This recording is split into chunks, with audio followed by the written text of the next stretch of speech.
예, 제21차 경제활력 대책회의 겸 제20차 경제관계장관회를 시작하겠습니다.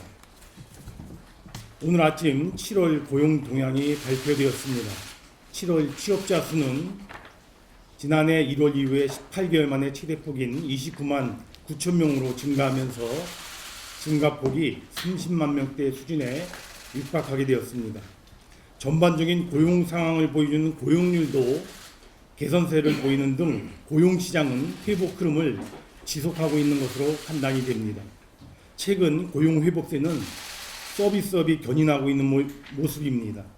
작년 부진했던 숙박 음식업은 6개월 연속 증가하고 있고, 특히 7월에는 16년 12월 이후 처음으로 10만 명 이상 증가하였습니다. 22개월 연속 마이너스를 보이던 시설관리업도 소폭이나마 7월 들어 플러스로 전환하였으며, 보건복지업, 전문과학기술업도 양호한 증가세를 지속하고 있습니다. 청년 고용 회복세 및 상용직에 대한 큰 폭 증가 등 고용의 질도 개선되었습니다. 청년의 경우 청년 인구 감소에도 불구하고 주 취업 연령층인 20대 후반을 중심으로 취업자가 증가하고 있으며, 청년 고용률도 작년 6월 이후에 14개월 연속 상승하여 7월의 경우 44.1%로 지난해 같은 달 43.6%보다 0.5%포인트 높아졌습니다. 상용직은 7월 들어 43만 8천 명 증가하여 작년 1월 이후에 가장 큰 폭으로 증가하였습니다. 다만 30, 40대와 제조업 취업자는 계속 감소세를 보이는 등 여전히 어려운 상황입니다.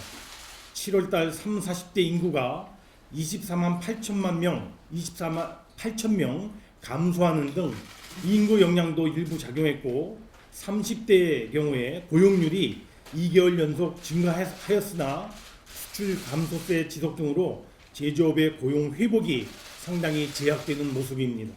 정부는 최근에 고용 회복 흐름이 지속될 수 있도록 하반기에 경제 고용 여건을 개선하는 데 총력을 집중해 나갈 계획입니다. 아시다시피 최근 글로벌 경제의 불확실성과 변동성이 크게 확대되는 등 우리 경제를 둘러싼 경제 여건이 녹록지 않은 상황입니다. 특히 일본 정부의 경제적 보복 조치로 불확실성이 크게 늘어남은 물론 양국 간 교역도 위축 양상을 보일 우려가 큰 상황입니다. 일본 정부는 일본 스스로의 국제적 신뢰 회복, 양국 간의 신뢰 및 교역의 회복, 그리고 글로벌 밸류 체인의 신뢰 회복 등을 위하여 부당한 수출 제한 조치를 원상 회복할 것을 다시 한번 촉구합니다. 정부는 일본의 부당한 조치에 대해 종합적이고 촘촘하게 그리고 차분하고 단호하게 대응해 나가면서 아울러 가용한 모든 정책 수단을 동원하여 하반기 우리 경제의 투자, 수출, 내수 활성화를 뒷받침해 나가는데 모든 역량을 기울여 나가겠습니다. 오늘 회의에서는 최근 수출 동향 점검 및 활성화 방향을 보고받고 향후 수출 활력 제고 방안을 논의할 예정입니다.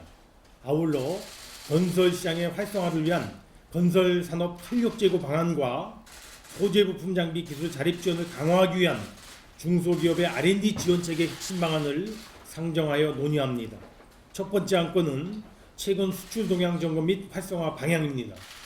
최근 수출 여건의 악화 원인은 크게 미중 무역 갈등에 대한 지속, 반도체라든가 IT 기기 등 같은 제품 단가의 하락, 그리고 중국을 비롯한 세계 경제 성장세의 둔화라고 볼 수가 있겠습니다. 특히 대외 여건 악화로 금년도 상반기 수출은 전년 동기 대비해서 8.5% 감소하였고, 특히 반도체, 디스플레이, IT 기기 등 주력 산업의 수출 감소가 두드러졌습니다. 그러나 어려운 여건 속에서도 친환경차, 바이오헬스 등 신성장 유망 품목은 높아진 경쟁력을 바탕으로 시장 점유율을 확대하는 등 수출이 꾸준히 확대되고 있는 양상입니다. 앞으로 수출의 활력을 불어넣기 위하여 단기적으로는 수출 기업의 애로를 해소하고 중장기적으로는 무엇보다도 수출 산업의 경쟁력 제고가 절실합니다. 오늘 회의에서의 논의를 바탕으로 수출 활성화 대책을 마련하여 조만간 정부가 대책을 발표하도록 하겠습니다. 두 번째 안건인 건설산업 활력 제고 방안은 건설산업의 체질 개선과 활력을 도모하기 위하여 현장 애로에 대한 해소 및 규제의 혁파, 공사 여건의 개선, 그리고 건설산업 고부가가치화를 주요 목표로 하여 마련하였습니다. 먼저 총사업비의 변경 절차를 간소화하고 시공능력 평가 제도를 합리화하는 등 총 26건의 규제를 개선하여 불필요한 비용을 최소화하고 건설산업의 경영여건을 개선해 나가고자 하였습니다. 둘째, 공사비 산정의 적정성을 제고하고 입찰, 낙찰 제도를 개편하여 가격 산정, 입낙찰, 시공의 전 과정에 안전하고 견실한 시공을 확보해 나가도록 하겠습니다. 아울러 공공임대건설 5조 1천억 원, 도로 5조 9천억 원, 철도 5조 2천억 원 등 총 16조 5천억 원 규모의 SOC 사업도 하반기에 신속하게 집행해 나가도록 하겠습니다. 아울러 3,600원 규모의 스마트 건설기술 R&D를 추진하는 등 25년까지 건설 산업의 생산성과 안전성을 50% 향상시키고 스마트 시티 등 고부가가치 해외 투자 개발 사업 수주 등을 통해 신부가가치 창출을 적극 지원해 나가겠습니다. 마지막 안건인 세 번째, 중소기업 R&D 지원 체계에 대한 혁신 방안입니다. 이번 일본의 수출 규제 조치로 국내 산업 밸류체인의 핵심인 중소기업 R&D의 중요성이 매우 커졌습니다. 이번 대책은 중소기업 자체 R&D 역량을 높여서 소재, 부품, 장비를 포함한 전 산업 경쟁력을 향상시킬 수 있는 방안을 담도록 노력하였습니다. 첫째, 단기 소액 중심의 지원 체계에서 벗어나 아이디어 구현에서 스케일업까지 단계별로 R&D 지원 기관과 규모를 확대하여 지원의 실효성을 높여 나가겠습니다. 특히 시스템 반도체, 미래형 자동차, 바이오에스와 같은 신산업에 연간 1천억 원 이상을 집중적으로 투자해 나갈 계획입니다. 둘째, 단순 보조금 방식에서 벗어나 민간의 역량을 활용한 선민간 투자 후 정부 매칭 방식의 벤처 투자형 R&D를 도입하는 등 그 지원 방식을 다양화해 나가겠습니다.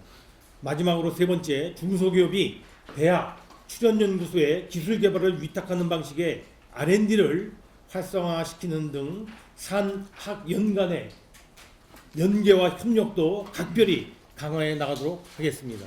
이상입니다.